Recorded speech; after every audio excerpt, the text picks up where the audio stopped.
आज है विजय दिवस, सबने देखा होगा मैसेज। तो उसी बात पर आगे बढ़ते हैं कि मैं वो कलम नहीं हूं जो बिक जाती है दरबारों में।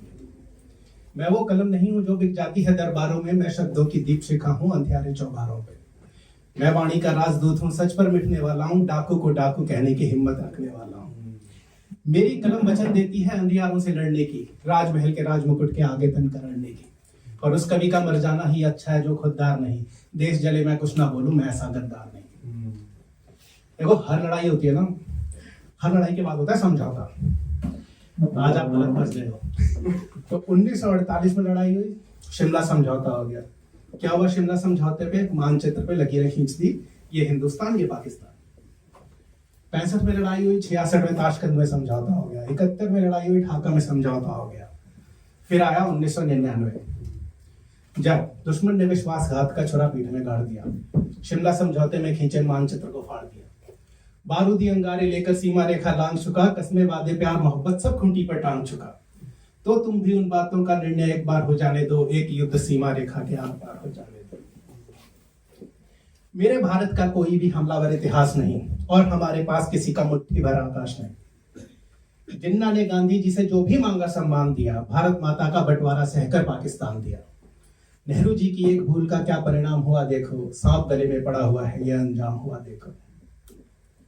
आज के दिन का महत्व मैं आपको बताता हूँ। 16 दिसंबर सन 1971 हमने ढाका जीता। आज ही का दिन था। हमने ढाका जीता, भारत का झंडा गड़ सकता था और दर्रा हाजीपीर जीतकर भी भारत अड़ सकता था।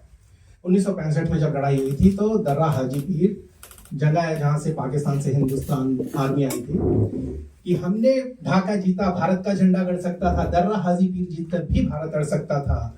लेकिन हम तो ताशकंद के समझौते में चले गए और हमारे लाल बहादुर जी दुनिया से चले गए।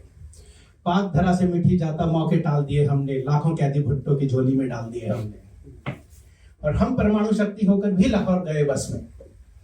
1998 में अटल बिहारी जी की सरकार थी, उस समय हमने पोखरण में परमाणु विस्फोट किया था, जिसके बाद हमने बताया कि हमें किसी का ईंधन नहीं चाहिए, हम खुद बना सकते हैं। आत्मनिर्भर हम 98 से, कि हम परमाणु शक्ति होकर भी लाहौर गए बस में। हमने शिमला समझौते की कभी नहीं तोड़ी कस्में, फिर भी बार बार घातों से भारत घायल होता है। मैं दिल्ली से पूछ रहा हूँ आखिर ये क्यों होता है? उत्तर कहीं नहीं मिलता तो शर्मसार हो जाता हूँ, इसीलिए मैं कविता को हथियार बनाकर गाता हूँ। देखो, सैनिक जो होता है ना, वो कहीं का भी हो, चाहे वो हिंदुस्तान का हो, चाहे बांग्लादेश का हो, चाहे पाकिस्तान का हो, हर एक का घर वाले। अगर आप कभी भी सैनिक के परिवार से जुड़े हैं, आप सैनिक परिवार से हैं, या आप किसी, ये एक ऐसा जज्बा है, जैसे क्रिकेट के लिए हमारे अंदर जज्बा है, वैसे सेना के लिए भी हमारे अंदर जज्बा है। तो उसके लिए मैं कहना चाहूंगा कि मैं दिनकर का 5 जनवरी गहन मौन, मैं केशव का 5 जनवरी गहन मौन में खोया हूँ। उन बेटों की याद कहानी लिखते लिखते रोया हूँ, जिनके माथे की कुमकुम बिंदी लौट नहीं पाई, चुटकी झुमके पायल ले गई कुर्बानी की अंगड़ाई। पर्वत पर कितने सिंदूरी सपने दफन हुए होंगे, 20 बसंती मधुमासी के जीवन हरण हुए होंगे। टूटी चूड़ी धुला महावर, रूठा कंगन हाथों का, कोई मोल नहीं दे सकता बासंती जज्बातों का। और एक सैनिक क्या है? सैनिक वो है जो पहले पहले चुंबन के बाद लाम पर चला गया, जो पहले पहले चुंबन के बाद लाम पर चला गया, नई नवेली धुरन छोड़कर युद्ध काम पर चला गया। उसको भी मीठी नींदों की करवट याद रही होगी, खुशबू में लिपटी यादों की सलवट याद रही होगी। और उन आंखों के 2 आंसू से 7 सागर हारे हैं, जब मेहंदी वाले हाथों ने मंगलसूत्र उतारे हैं। गीली मेहंदी छुपकर रोई होगी घर के कोने में, ताजा काजल छूटा होगा चुपके चुपके रोने में। और जब बेटे की अर्थी आई होगी घर के दामन में, जब बेटे की अर्थी आई होगी घर के आंगन में, शायद दूध उतर आया हो बूढ़ी माँ के दामन में। मेरे को अच्छे से ध्यान नहीं है तो प्लीज माफ करना, पर जितना मेरी मेमोरी मुझे सर्व करती है, राजस्थान का एक वीर था, जब वो अपने घर पहुंचा शहीद होकर, तो उसकी पत्नी ने उसकी अर्थी को कांधा दिया था। कारगिल युद्ध के बाद की बात है कि वो विधवा पूरी पृथ्वी का बोझा सर ले सकती है जो अपने पति की अर्थी को भी कांधा दे सकती है। मैं ऐसी हर एक नारी के चरणों में शीश झुकाता हूँ, इसीलिए मैं कविता को हथियार बनाकर गाता हूँ। जिन बेटों ने पर्वत काटे हैं अपने नाखूनों से, उनको कोई चाह नहीं है दिल्ली के कानूनों से। जो सैनिक सीमा रेखा पर ध्रुव तारा बन जाता है, उस कुर्बानी के दीपक से सूरज भी घबराता है। गर्म दहानों पर तोपों के जो सीने अड़ जाते हैं, उनकी गाथा लिखने को अंबर छोटे पड़ जाते हैं।